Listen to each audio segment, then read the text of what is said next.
এমন শান্ত জীবন কে চেয়েছিল মাবুদ?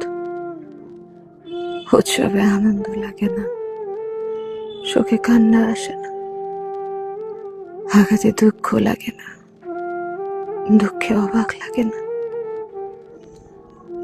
22 গজ নিচে নলকূপের জলের মতো এমন শান্ত জীবন তো চাইনি কখনো।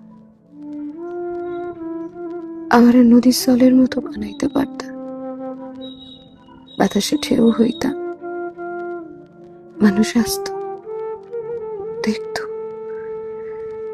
জোয়ার ভাটার মতো খোঁজখবর নিত। আমারে মানুষ বানাইলা, বুকে ব্যথা আর পাহাড় দিলা, শুধু খোঁজ নেওয়ার মানুষ দিলা না।